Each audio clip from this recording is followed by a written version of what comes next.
पर जब कोई व्यक्ति रस को लेने के लिए जितना अंतःकरण जो शरीर में हमारी काम की वृत्ति जितनी अधोगामी होगी उतनी हमारी पशु वृत्ति, और हमारी वृत्ति जो जो रस लेने की है, पर रस लेने की वृत्ति ऊपर उठते उठते इतनी सूक्ष्म हो गई का अब वो ऐसे प्रसंग है कि उनका पूरा रस सुनना और सुनना एक बड़ा कठिन सा ही है। का वो एक वृंदावन के भक्त परंपरा में एक पद लिखा गया कि श्री कृष्ण ने श्री राधा रानी को देखा और उनके हृदय में यह इच्छा उत्पन्न हुई कि श्री राधा रानी का स्पर्श करें। तो स्पर्श करें तो लगने लगा कि श्री राधा रानी इतनी सुकुमार है कि अगर मैं हाथ से छूंगा तो उन्हें कष्ट होगा। तो उन्होंने नेत्र मूंद लिया और नेत्र मूंद करके मन में राधा रानी के मूर्ति का उन्होंने एक निर्माण किया, और मन में राधा रानी के मूर्ति का निर्माण करने के बाद जब वो हृदय में छूने चले तो अब वो तो मन वाले कृष्ण है। स्वयं भगवान कृष्ण ने राधा रानी की भी मन में कल्पना की और अपनी भी मनोमयी कल्पना की, और तब जब वो राधा रानी को मन में स्थित जो राधा है उन्हें छूने चढ़े तो कहते हैं संत कि मनहु के कारण ते छुअत डरत है। उनको लगता है कि ये तो इतनी सुखवार है कि मन के हाथों से भी छूना इनको कष्ट देना। अब ये तो इतनी सूक्ष्म रस की वृत्ति है कि मानो वहां पर शरीर का भाव ही, जब किसी वस्तु को हम अत्यंत सुकुमार मान लें तो ऐसा लगेगा कि क्या ये स्पर्श करके इसको तोड़ना या कष्ट पहुंचाना हमारे लिए उचित है। तो ये जो लीला है, चाहे वो श्रीमद् भागवत की रास लीला है, यह बहिर्जगत की लीला नहीं। बहिर्जगत में अगर इसे देखेगा तो शुद्ध घोर कामी ही बन जाएगा। पर जब वो इस दृष्टि से विचार करेगा कि सुखदेव जैसे महात्मा मृत्यु की स्थिति में जो पहुंच रहा है, मानो उसका उद्देश्य है कि हमारा चिंतन इतना सूक्ष्म हो जाए कि हम बहिरंग रूप में ही उस रस के भोक्ता न रह करके मानसिक रूप में ही। अब क्यों आप ध्यान दें कि जब आप पढ़ेंगे इस भगवान श्री राम और सीता जी की लीला का वर्णन, तो कहां आपका ध्यान जाएगा, कहां जाना चाहिए?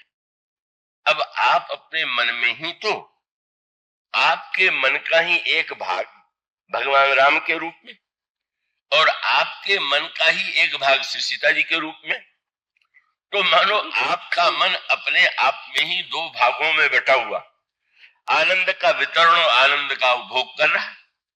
ये जो एक विशेष रस की स्थिति है का जब यह वृत्ति, मानो यह स्पष्ट किया गया कि जो सर्वत्र ब्रह्म देखने वाला है वो अभी ऐसी स्थिति आ गई कि जब काम के विकार से उसके मन में वो वृत्ति मिट गई, तो उसका अभिप्राय यह है कि नहीं, हम अगर ये चेष्टा करेंगे कि हम किसी को देखें नहीं, हम किसी से बात नहीं करें, तो वो बाहर वाली चेष्टा का भी कोई अर्थ हो सकता है पर बहुत कम। पर अगर हमारे अंतर मन में ही इन दिव्य लीलाओं का हम आनंद ले सके तो काम इतना सूक्ष्म, इतना रसमय, इतना दिव्य हो जाता है कि उसके चिंतन के बाद उस व्यक्ति की वृत्ति बहिर्मुख नहीं होती है, इसका तात्पर्य। और इसलिए अब आप उस प्रसंग पर आइए जो इस प्रसंग में बताया गया। कपुस वाटिका में न तो भगवान राम ने श्री सीता जी से कोई बात की और न तो सीता जी ने श्री राम से कोई बात किया।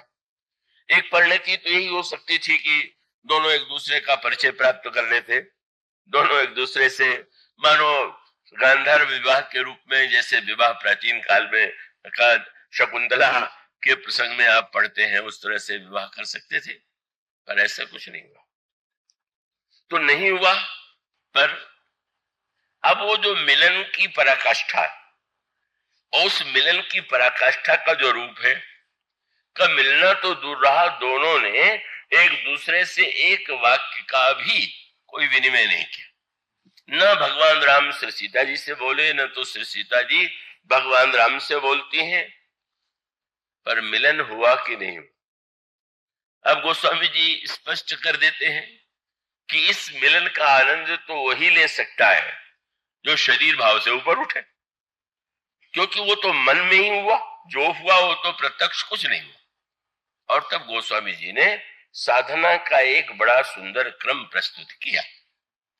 मानो जब हमारे अंतःकरण में सुंदरता की इच्छा है, काम का आकर्षण सुंदरता को लेकर के, तो ऐसी स्थिति में जब सुंदरता की खोज में व्यक्ति की आंखें, व्यक्ति का मन चले, तो मानो भक्त तुरंत उन्हें निमंत्रण देते हैं।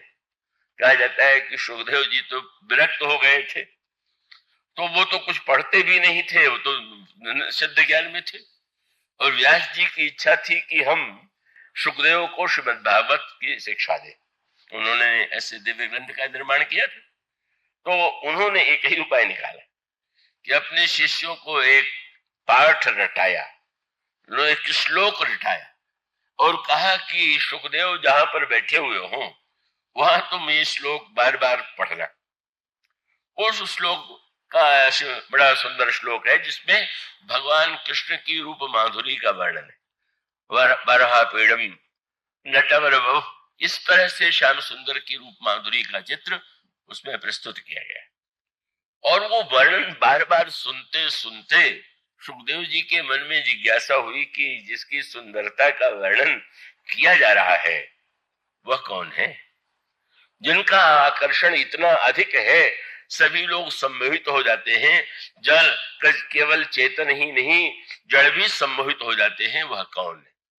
और तब इस जिज्ञासा से प्रेरित होकर के वो अपने पिता व्यास जी के पास लौटे और उन्होंने श्रीमद् भागवत ग्रंथ का उनसे अध्ययन किया। तो भक्तों ने जब रामचरितमानस में भी जहां देखिए गोस्वामी जी को अवसर मिलता है तो सुंदरता का एक रूप भगवान का सामने कर देते हैं। ये देखिए कितने सुंदर है। सुंदरता के वर्णन का उद्देश्य यह है, वेदांतियों ने कहा कि रूप तो मिथ्या है, जब मिथ्या है, नाशमान है, तो उसको क्यों देखते हो, पर कहने से क्या होता है। सो मुनि ज्ञान निधान मृग नयनी विधु मुख निरखी विवश हो हरि जान नार विश्व माया प्रकट। ये सौंदर्य का आकर्षण ऐसा है। इसका उत्तर यही है कि ऐसा कोई सौंदर्य अगर व्यक्ति की आंखें सौंदर्य की खोज में है तो भक्त बार बार चेष्टा करते हैं कि इधर भी तो देखो, अगर सुंदरता ही चाहते हो तो इधर भी तो दृष्टि डालो।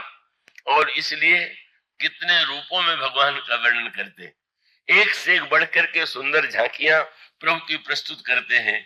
कभी बालक के रूप में, कभी किशोर के रूप में, कभी राजा के रूप में, कभी वनवासी के रूप में, कहीं योद्धा के रूप में। मानो भाई इसमें से कोई रूप अच्छा लगा कि नहीं लगा। ये सभी रूप आपको जैसा आप चाहिए उस रूप में भगवान का, आप अपने प्रिय से भी अगर कहें कि तुम ये पहनो ये पहनो ये पहनो तो कई बार मानेगा और कई बार कहेगा वाह भाई अब सब तुम हमारे ऊपर अपने ही विचार ला दोगे। वो तो भगवान ही ऐसे हैं कि इनसे जैसा कह दीजिए ऐसा कपड़ा पहन लीजिए वही पहन ले, ऐसा बोलिए वैसा बोलेंगे। ये इच्छा हो, कई लोगों की इच्छा होती है कि वो चाहते दूसरा जो है सब काम मेरी इच्छा के अनुकूल है, तो व्यक्ति से आशा करेंगे तो दुख होगा। पर भगवान के विषय में आप निर्णय कर ले, कितनी स्वतंत्रता है। भगवान के मूर्ति को चाहे आप जो पहनाते हैं, जैसे रंग का कपड़ा चाहते हैं, जैसी वस्तु चाहते हैं, जैसा चाहते हैं वैसा खिलाते हैं। मानो इतना सुंदर और इतना इच्छा की पूर्ति करने वाला कि जैसे भक्त कहे, जैसे प्रेमी कहे, बस उसकी इच्छा के अनुकूल वैसा ही करने के लिए प्रस्तुत है।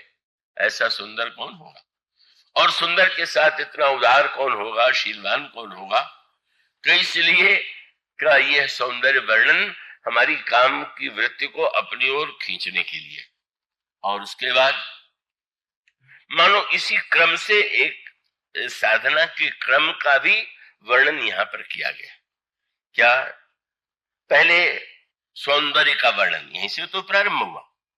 श्री किशोरी जी जब सरोवर में स्नान कर लेती हैं तो स्नान करने के बाद, स्नान करने का अभिप्राय यह है कि स्नान करने से शरीर शुद्ध होता है, शीतलता आती है।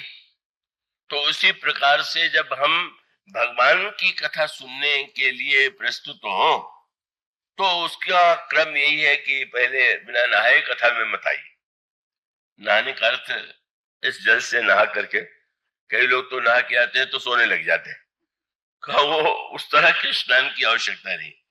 उसका अभिप्राय है कि गोस्वामी जी ने, भगवान राम ने लक्ष्मण से कहा कि लक्ष्मण, ये तुम पंपा सर को देखो और उसके उस जो वाग है, ये सुंदर संकेत है रामायण में, और यही पंपा सर पर भगवान राम लक्ष्मण से कहते हैं। यहाँ है बाग तड़ाग विलोक प्रभु हर से बंधु समेत, और वहां पर भी आम का और अनेक वृक्ष हैं और वहां एक सरोवर है। तो वहां पर भी वो सूत्र है कि ये संयोग का प्रसंग है और वो वियोग का प्रसंग है, पर दोनों स्थानों में एक सूत्र दिया गया। और सूत्र क्या? बाग तड़ाग विलोक प्रभु हर से बंधु समेत। भगवान राम और लक्ष्मण दोनों ही बाग और तड़ाग देख करके प्रसन्न हुए। इसका अर्थ है केवल तड़ाग हो बाग न हो तो भी आनंद अधूरा, और केवल बाग ही हो तड़ाग न हो तो भी अधूरापन। तो बाग और तड़ाग क्या है? भगवान कहते हैं ये सत्संग जो है वही मानो बाग है, और उसमें जो सरोवर है जिसमें स्नान करना है वो क्या है? भगवान राम ने लक्ष्मण से कहा संत हृदय, मानो यह संत का हृदय, संत का जीवन मानो बाग है और उसमें जो सरोवर है उसका हृदय। और इसका अभिप्राय कि सत्संग में जाना ही यथेष्ट नहीं है। सत्संग में संत के दर्शन से, उसकी बात से भी धन्यता आती है, पर अगर संत के हृदय में हम बैठ सकें और उस हृदय में बैठ करके स्नान करें तो उसका परिणाम होगा कि हमारा हृदय जो है, जैसे शरीर निर्मल होता है इस जल से, इसी प्रकार से हमारा मन, हमारी बुद्धि निर्मल हो जाएगी। तो ये मानो क्रम है, पहले सत्संग में जाइए, फिर सत्संग के भी अंतराल में जो सरोवर है उसमें स्नान कीजिए, और स्नान करने के बाद फिर पार्वती जी के मंदिर में जाकर के पूजन। तो ये पार्वती जी, आप इस भाषा से इतने वर्षों से सुन रहे हैं, परिचित हैं। वाणी शंकरो वंदे श्रद्धा विश्वास रूपण। अंत में संत के संग में आप गए और उसके हृदय में आपको स्थान यदि नहीं मिला तो आपकी यात्रा अधूरी। और संत के हृदय से निकलने के बाद, स्नान करने के बाद, अगर संत में श्रद्धा का उदय नहीं हुआ, श्रद्धा की भावना नहीं आई, तो उसका क्या फल हुआ? और श्रद्धा अगर क्रिया के रूप में नहीं परिणित हुई, पार्वती जी के मंदिर में गई और क्रिया क्या बोले, पूजा कीन अधिक अनुराग। तो अनुराग युक्त पूजन क्रिया है, मानो सत्संग में जाना और उनके हृदय में स्थान पा करके अपनी बुद्धि को, मन को निर्मल बनाना, और उसके बाद क्रियात्मक रूप से उस श्रद्धा की आराधना और पूजा। और उसके बाद जब कथा श्रवण हो, उसी के बाद तो सखी आती है जिसने भगवान राम को, श्री लक्ष्मण को वाटिका में देखा है। उसके मुख से कथा सुनने के बाद इसका अभिप्राय है कि वक्ता भी एक वह है कि जो केवल पढ़ी हुई बात को दोहराता है, और एक वह है कि वह केवल पढ़ा हुआ ही सत्य नहीं है। पढ़ने का भी बड़ा महत्व है, पर जिसको स्वयं उसका अनुभव हो चुका है, उस अनुभूति से जो युक्त है, वही भगवान की दिशा में ले जाने में सक्षम है, समर्थ है। इसका संकेत मानो इस प्रसंग में किया गया। इसीलिए श्री किशोरी जी सारी सखियों के साथ श्री रामभद्र का दर्शन करने जाती हैं। वहां पर भी सूत्र है, अकेले नहीं, सखियां। और इसका अभिप्राय क्या है कि आप किनके साथ उठते बैठते चलते हैं, आपके साथ कौन?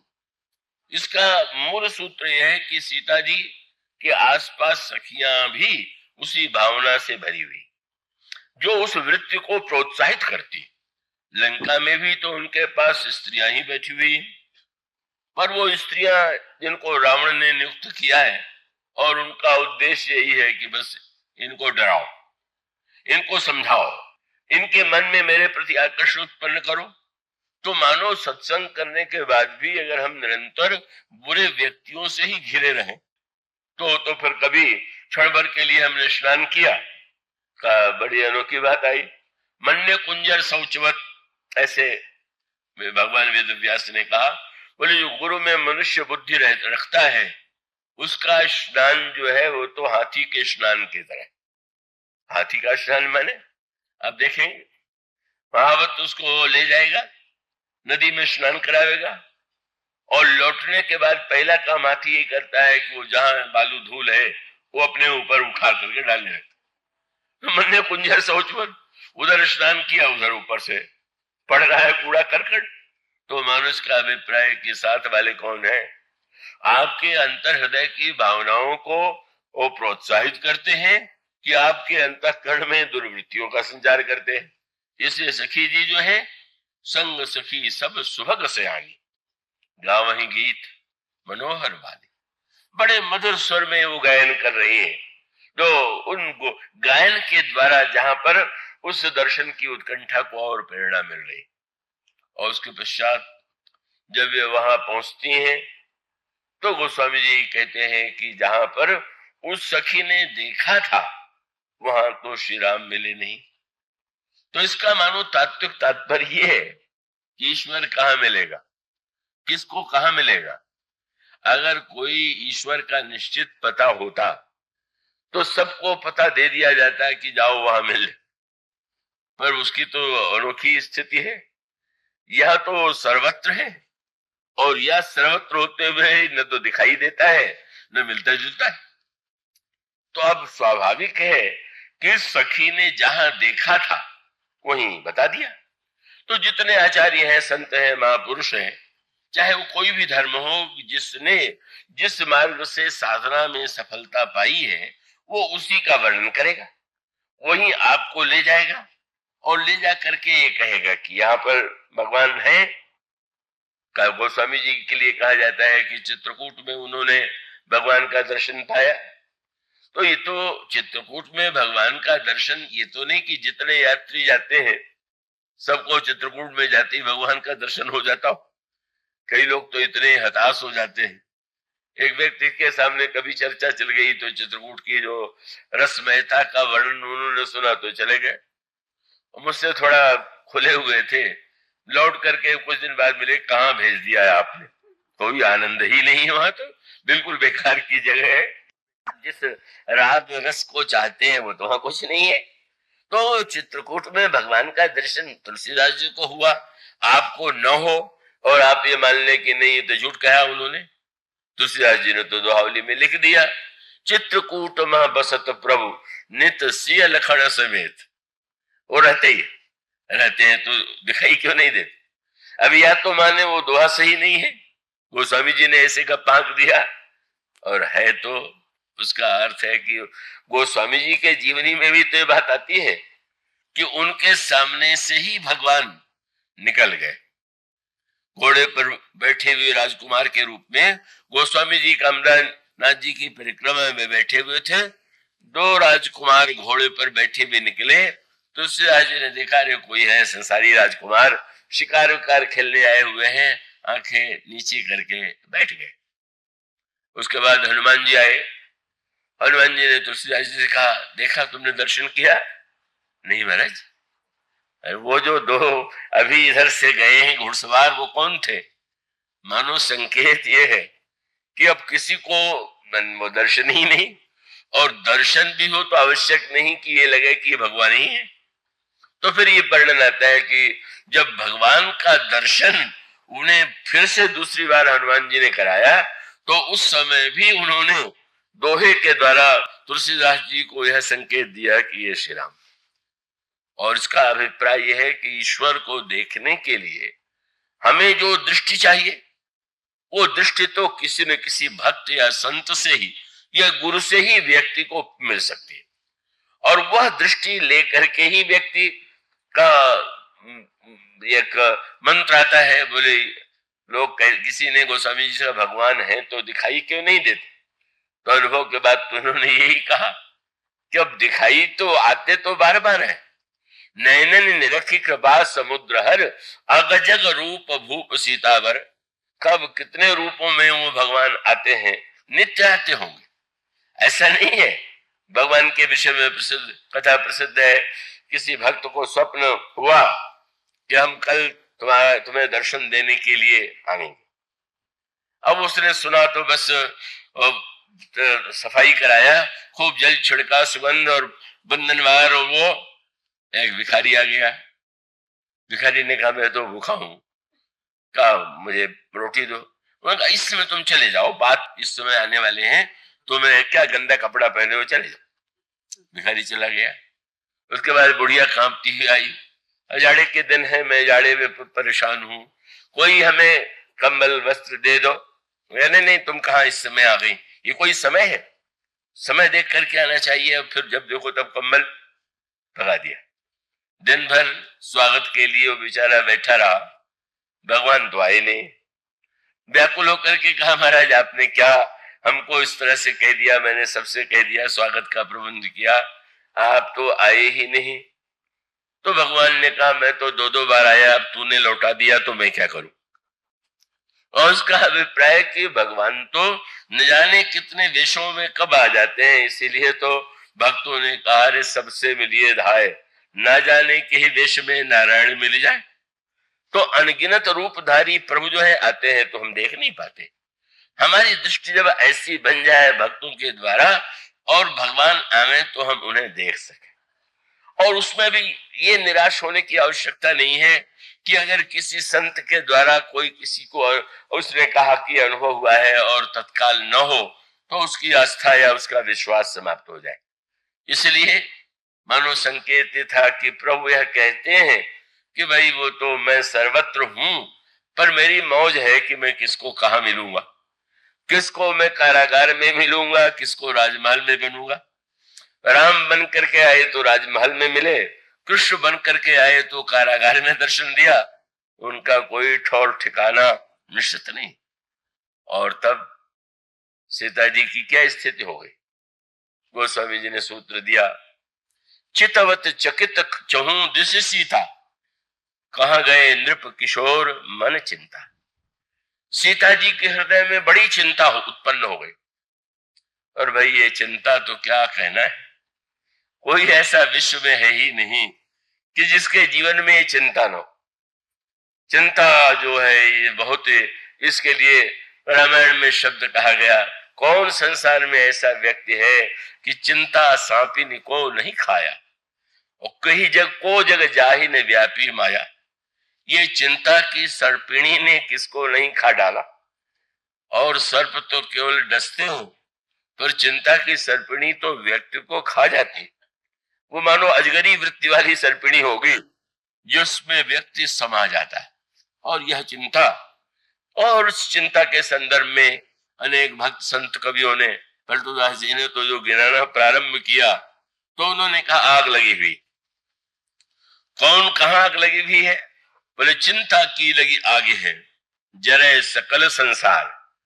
जरे सकल संसार कौन जल रहा है, बोले जरत निरपति को देखा, बादशाह उमराव जरत है शैयद सेखा, और सुर नर मुनि सब जरे, जति जोगी सन्यासी, और पंडित ज्ञानी चतुर जरे, कनपटा उदासी।